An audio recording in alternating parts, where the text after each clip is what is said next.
আপনাদের সাথে দুটো বিষয় নিয়ে আলোচনা করতে এলাম।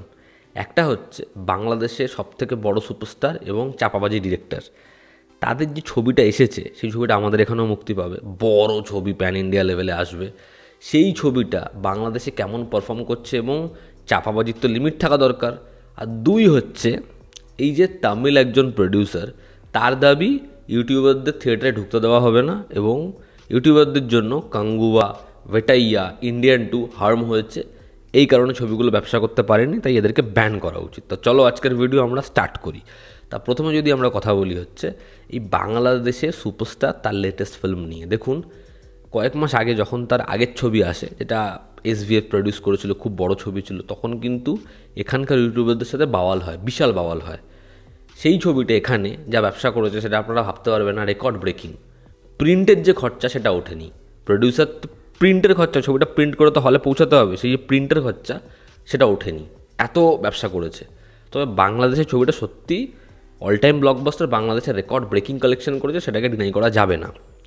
এবার সেই সুপারস্টারের আরও একটা ছবি যেটা এখানকার প্রোডাকশন হাউসের সাথে কোলাবোরেশনে এসেছে। এবার ছবিটা আমাদের এখানে এখনও মুক্তি পায়নি, আগামী 2-3 সপ্তাহে মুক্তি পাবে, বাংলাদেশে মুক্তি পেয়েছে। এইবার এই ছবিটার যে ডিরেক্টর, তিনি বহুদিন ধরে এত কপচিয়েছেন, এত বড় বড় ফেলেছেন, আজকে গান আসবে এখানে আসবে, আসে না, কালকে গান আসবে ওই চ্যানেলে আসবে, আসে না। একটা বাংলা ছবিকে হিন্দি ছবির থেকেও বড় স্ট্যান্ডার্ডে নিয়ে চলে যাবেন তিনি এই যে হিন্দির একটা বড় কোম্পানির সাথে অ্যাসোসিয়েট করলেন ছবিটাকে।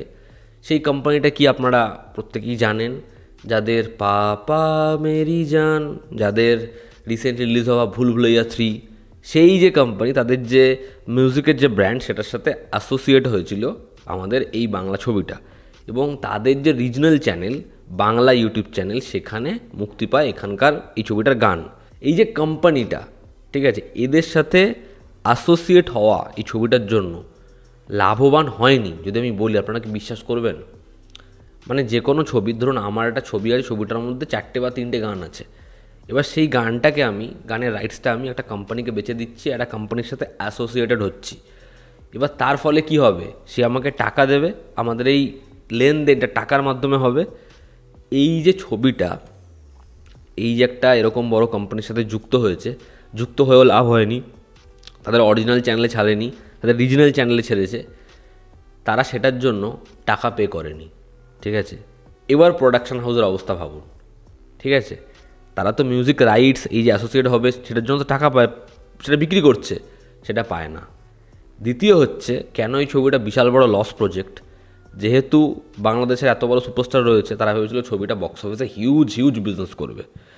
ছবিটা এসেছে ফেস্টিভ মোমেন্টে নয়, ছবিটা এসেছে নর্মাল সময়, ছবিটা বড় ওপেনিং নেয়, তারপর ছবিটা ধরাস করে পড়ে যায়। বাংলাদেশে এই ছবিটা ব্যবসা সেরকম করতেই পারছে না। এই পরিচালক, তিনি আবার এটাও রিসেন্টলি প্ল্যান করে নিয়েছেন, ছবিটার পার্ট 2 আসবে। এই ছবিটা বক্স অফিসে রেকর্ড ভেঙে দেবে, সব নাম্বার উড়িয়ে দেবে, তারপর পার্ট 2 আসবে। এবার 1 নম্বর ভুল হয়েছে, ছবিটাকে একই দিনে এপার বাংলা ওপার বাংলায় মুক্তি দেয়নি। এপার বাংলায় মুক্তি দিলেও কত লোক দেখতে যেত, আমার তো ডাউট আছে বিশাল বড়। আবার প্যান ইন্ডিয়া, যেটার জন্য এত তারা প্রমোশনে খরচা, এরকমভাবে অ্যাসোসিয়েট হওয়ার পিছনে এত খরচা করেছে, সেটা পুরোপুরি বেকার গেছে, সেটাতে কোনো টাকা কিছুই উঠে আসেনি। মানে ছবিটা বিশাল বড় লস প্রজেক্ট, আমি বললামই। ছবিটার এই যে পার্ট 2 হবে, সেটা কিন্তু ইনিশিয়ালি কথাবার্তা হয়ে গেছিলো, কিন্তু ছবিটা যেহেতু বাংলাদেশে পারফর্মই করতে পারেনি, মানে উইকেন্ডের পর থেকে, যেই কারণে এই ছবিটার পার্ট 2 এর যে প্ল্যান, সেটা পর্যন্ত ড্রপ করা হয়েছে। ফলে ছবিটার পার্ট 2 আসবে না। এবং বাংলাদেশের একটা ছবি, সেটা আমাদের এখানে মুক্তি দেওয়া হচ্ছে, আমাদের এখানে বাংলা ভাষায় মুক্তি দেওয়া হচ্ছে, ঠিক আছে, প্যান ইন্ডিয়া এই কোম্পানির সাথে আমরা কোলাবরেট করেছি, লাভ কি হলো, কী লাভ হলো করে, মানে ওইখানেই পারফর্ম করতে পারছে না, 3 সপ্তাহ পর আমাদের এখানে কী পারফর্ম করবে। এবং একের পর এক ঢপ, কমিটমেন্টের কোনো দাম নেই, শুধুমাত্র ওই সুপারস্টারের ফ্যান ফলোয়িংয়ের ওপর ভরসা করে এত আউড়িয়ে কিছুই হলো না। তো এই ছবিটা বক্স অফিসে পুরো ঝাড় খেলো এবং পার্ট 2 সেটা নিয়ে যাই প্রমিস হোক, পার্ট 2 আসবে না, এই ছবিটা গন। এবার যদি আসি পরের টপিকে, সেটা হচ্ছে তামিলের একজন প্রডিউসার কাঙ্গুবা ছবিটা বক্স অফিসে না চলার জন্য, ভেটাইয়া সেরকম পারফর্ম না করার জন্য এবং ইন্ডিয়ান 2 বক্স অফিসে ডিজাস্টার হওয়ার জন্য দায়ী করেছেন ইউটিউবারদের।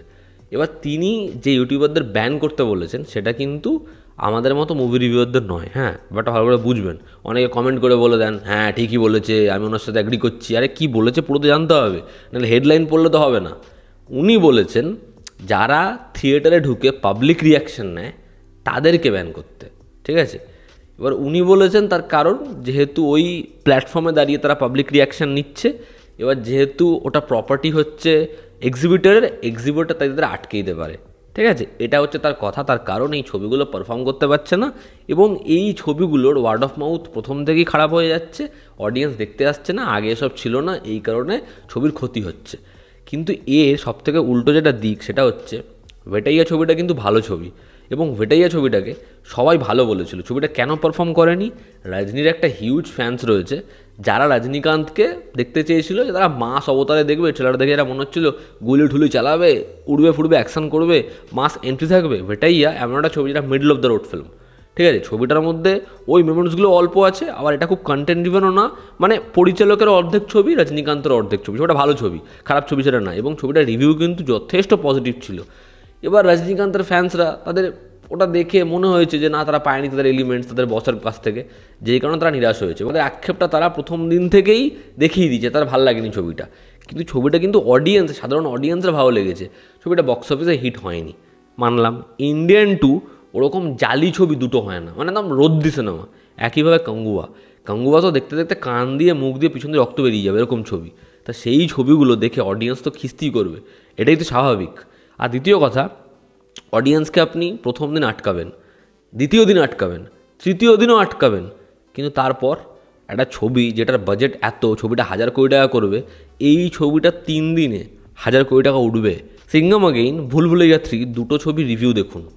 দুটো ছবিকে যারা হল থেকে বেরিয়েছে তারা খারাপ বলেনি, যারা রিভিউ করেছে পেপারে হোক, অনলাইনে হোক, সোশ্যাল মিডিয়া, তারা খারাপ বলেনি, বলেছে। তা সত্ত্বেও দুটো ছবির জন্য অডিয়েন্স জেনুইনলি ছিল, এই জন্য দুটো ছবি 250 কোটির ওপর কালেকশন করে নিয়েছে। তো অডিয়েন্স যদি ছবি দেখার হয় তারা দেখতে যাবেই। সুপারস্টারের যে ফ্যান ফলোয়িং হয়, সেই ফ্যান ফলোয়িং ওপেনিং হয়, সেই ফ্যান ফলোয়িংয়ে উইকেন্ডের কালেকশন হয়, সেই ফ্যান ফলোয়িংয়ে ছবি হিট হয় না। ছবি হিট করায় সাধারণ দর্শক, আপনি আমি, যারা ফ্যান্স নয়, যারা ছবি দেখতে যাচ্ছে, ব্যাস এইটুকুই। তাদের যদি মনে হয় ছবি দেখতে যাব, ছবি দেখতে যাবে, 1000 লোক খারাপ বললেও দেখতে যাবে। এবার হচ্ছে, এমন বহু ছবি আছে যেই ছবিগুলো অডিয়েন্সের কাছে অবধি পৌঁছাই না। তখন এই যে হল ভিজিট, এই যে হলের রিয়াকশান, এই যে পাবলিক ওপিনিয়ন, এগুলো ম্যাটার করে। আপনি দেখবেন এরকম বহু ছবি আছে যেগুলো হল থেকে বেরিয়ে লোকে বলছে ব্যাপক ব্যাপক ব্যাপক। কারণ হলে বসে যারা ছবি দেখে, ম্যাক্সিমাম অডিয়েন্স কিন্তু ওরকম প্রো লেভেলের অডিয়েন্স না। গেটি গ্যালাক্সিতে দেখবেন যখন প্রথম দিনের শো ভাঙে, যখন লোকে হল থেকে বেরোয়, তারা যে কোনো সিনেমাকেই, মানে ম্যাক্সিমাম লোক ভালোই বলে, খুব ভালো হয়েছে, খুব ভালো হয়েছে। তাহলে এই যে পাবলিক রিয়াকশন, এটা না কোথাও একটা কি বুস্ট আপ করে সিনেমাকে। আমাদের এখানকার বাংলা ছবির যতগুলো বাংলা ছবি আছে যারা পাবলিক রিয়াকশান নেয়, আপনি পাবলিক রিয়াকশানগুলো চেক করুন, ম্যাক্সিমাম লোক বলছে খুব ভালো হয়েছে, খুব ভালো হয়েছে। হয়তো সেই ছবিগুলো পরবর্তী সময় পারফর্মও করেনি, ছবিগুলো ভালোও হয়নি। যে অডিয়েন্সটা সেই ভিডিওটা দেখবে তারাও মনে হবে ছবিটা ভালো হয়েছে, এই কারণে ছবিটা নিয়ে এত প্রশংসা করছে। তারা কিন্তু ছবিটার চুলচেরা বিশ্লেষণ করতে বসছে না, তারা ভিডিওটা দেখছে, তার মনে হচ্ছে অডিয়েন্স ভালো বলছে, তারা দেখতে চলে যাচ্ছে। তাহলে এই যে পাবলিক রিয়াকশান, এটা কিন্তু বেশি ক্ষেত্রে, ম্যাক্সিমাম ক্ষেত্রে সিনেমার ফরেই কাজ করে। কিন্তু যেটা তিনি বলছেন যে পাবলিক রিভিউ আটকে দেওয়া হবে, হলের ওনারা যাতে তাদেরকে ঢুকতে না দেয়, আচ্ছা হলের ভেতর ঢুকতে দিল না, কিন্তু যদি তারা সিনেমা হলের বাইরে, সিনেমা হলের এক্সিটের বাইরে দাঁড়িয়ে রিভিউ নেয়, তখন তারা কি করবে? যে লোকটা 1000 টাকা খরচা করে, 1200 টাকা খরচা করে নিজের ফ্যামিলি নিয়ে ছবি দেখে এসেছে, তার যদি ছবিটা রদ্দি লাগে, তাহলে সে কি বলবে না? সে কি স্টেটমেন্ট দেবে না? তার ওয়ার্ড অফ মাউথ কি স্ট্রং থাকবে? আমি আপনাদের একটা ঘটনা বলি। এখানকার এক পরিচালক এবং তার টিম আমায় জিজ্ঞাসা করেছিল তাদের ছবিটা যেটা দেখলাম আমার কেমন লেগেছিল। আমি বললাম ছবিটা আমার খুব ভালো লাগেনি। তখন তারা আমাকে এম্বার্গো দিয়ে দেয়। আমি তাদেরকে বলি যে ছবিটা আমি 3 দিন পরে ভিডিও ছাড়বো, কিন্তু ছবিটা কিন্তু যে ওয়ার্ড অফ মাউথটা জেনারেট করবে সেটা পজিটিভ হবে না, এবং সেটাই হয়েছিল। ছবিটার কিন্তু ওয়ার্ড অফ মাউথ পজিটিভ হয়নি। যাই হোক, তো অডিয়েন্সের যে আওয়াজ, সেটাকে আটকানো কখনো যায় না, সেটা আটকানো কখনো যাবে না। অডিয়েন্সের যদি মনে হয় যে ছবি খারাপ লেগেছে, তাহলে সেটা খারাপই হবে, সেটা ব্যবসা করবে না। এবং যদি অডিয়েন্সের ভালো লাগে, ছবি যদি 5টা হলে থাকে, যদি সেটা নিয়ে আলোচনা হয়, তাহলে সেটা ফুলে ফেপে বেরোবে এবং সেটা নিয়ে কথা হবে। তো এটাকে নিয়ে একদিন আটকানো যাবে, 2 দিন আটকানো যাবে, তারপর সেটা আবার একই জায়গায় চলে আসবে। তো এই ছিল আজকের ভিডিওতে। আপনাদের কি অপিনিয়ন জানাবেন, জনতা আমাদের পাশে আছে। আবার দেখা হচ্ছে, টেক কেয়ার।